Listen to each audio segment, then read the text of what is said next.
A big announcement from Colorado's governor. Stimulus payments for nearly 500,000 people whose jobs changed or went away during the pandemic. That extra money won't wash away the sting of tightening restrictions in parts of the metro. Restrictions that could freeze the job market. And it won't calm the angry Denver parents who just found out their kids are switching back to remote learning. It is a double whammy, yeah. And while most of us are dealing with coronavirus chaos, some are thankful. Thankful they have a home to return to amid a destructive wildfire season. We're going to make it. And we begin tonight with that major announcement from the governor just after 3 o'clock today. Stimulus checks are coming for some Coloradans. The $375 payments will go to anyone who was on unemployment during the pandemic or is now on unemployment. This is according to an executive order issued by the governor this afternoon. And that money will go out by December 4th. In a statement, the governor said our state is, quote, boldly doing our part to help our own, and saying Washington, D.C. has failed to act. And the decision comes as Denver County and Adams County are forced to reduce capacity at most businesses, including restaurants, gyms, and places of worship. The new rules went into effect, in fact, just right now at 5 o'clock. They are the result of the rising coronavirus numbers in those counties. And 1 in 3 people who receive a stimulus check will be from the restaurant, hotel, or retail industry. In Colorado alone, 144,000 people in those industries filed for unemployment since March. And the businesses aren't faring much better. A Colorado Sun analysis back in August found 2,500 Colorado restaurants shut down during the pandemic, and that number's only grown and could get worse if the new coronavirus restrictions last through the holidays. Colorado reported nearly 1,500 more cases of the virus today. 721 people are in the hospital tonight for the virus or symptoms of the virus. That's 73 more than yesterday. Health officials warn this number could get above 2,000 by mid-December. More Denver public school students will move to remote learning next week. The recent surge in coronavirus cases led the district to move grades 3 through 5 online. Superintendent Susana Cordova says everyone is frustrated. It's, an imperfect approach for sure, but we're going to do our best.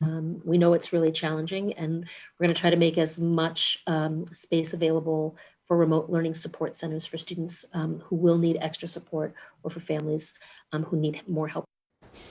Now, the decision is receiving a mixed reaction from DPS students who spent 1 week in class before returning to online learning. Not to mention the parents who are bringing those kids back home. And several of them spoke to Denver7's Sean Toll. Stress and sadness. It's been a crazy couple days. Walnut Room owner Leslie Odell has had quite the stretch. I think I heard that we were going down to 25% capacity and back to remote learning within a 24-hour period, so it was pretty devastating. The city of Denver moved to level 3, dropping restaurant capacity to 25%, and the announcement by the district bringing her 4th grader back to remote learning after a week in class. It is a double whammy. She didn't see the move back to virtual learning coming and isn't thrilled about it. It's a little confusing, where they get their numbers and how they make their decisions. Honestly, I'm relieved. Melissa Megliola already opted her 11-year-old out, but sent her 8-year-old back after careful discussion. That little taste of being back at school and then getting that taken away was pretty disappointing. Based on DPS's own metrics, that's the decision that should have been made anyway. With the city making the decision to back a modified safer at home posture, what choice do the parents like these really have? I know that being remote certainly isn't easy, and it's not ideal for many families, but I would rather everyone be safe and healthy. They both want their younger kids to get the peer interaction, knowing not everyone has the resources they do. I can't be angry about it. In the meantime, for Odell, she'll try to manage both the restaurant and virtual learning for her children. To say my life has been stressful last few months is an understatement. Sean Toll, Denver7. And Denver is taking one other step to be proactive about coronavirus. The city has canceled the 2021 St. Patrick's Day Parade almost 5 months in advance. Next year will be the 2nd straight year the city is forced to cancel the event. The parade's board of directors said it's just unlikely a parade will be able to be held safely or legally in Denver in any capacity in the coming months. Now to Colorado's wildfires. We learned today the Cameron Peak Fire in Larimer County destroyed more than 440 structures. And the status of the fire hasn't changed since Sunday's snowfall. 208,000 acres burned, 64% contained. And in Grand County, crews are still assessing the damage from the East Troublesome fire. A final tally of damaged structures could be days, possibly weeks away. That fire nearly as big as the Camber Peak fire, and firefighters are still working toward containment. Denver 7's Jason Grenauer joins us tonight in Grand Lake with the latest. Jason?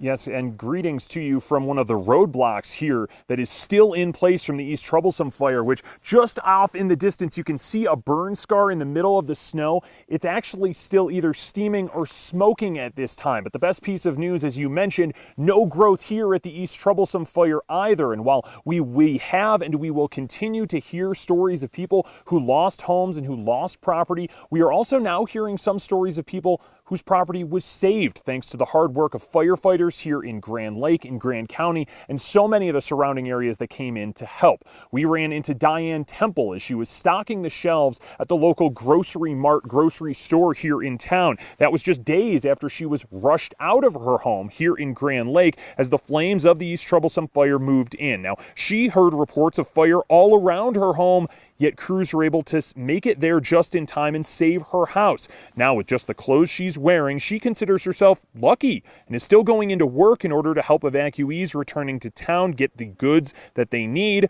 while she's still processing exactly what happened.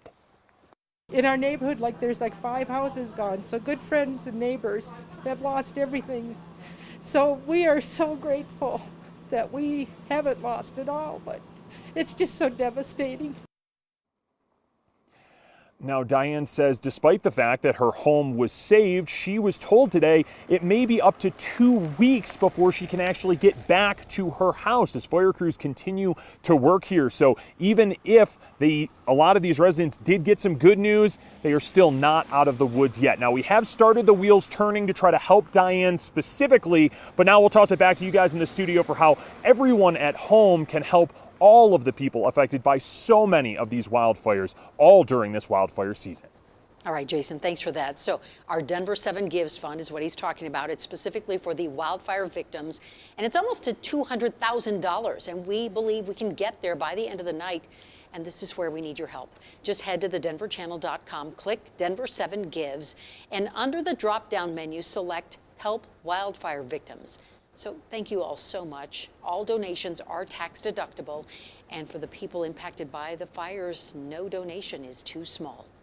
Coming up, how friends and family hope to honor a frontline worker who made the ultimate sacrifice. The holiday shopping season may not provide the boost many retailers need. We'll explain why next.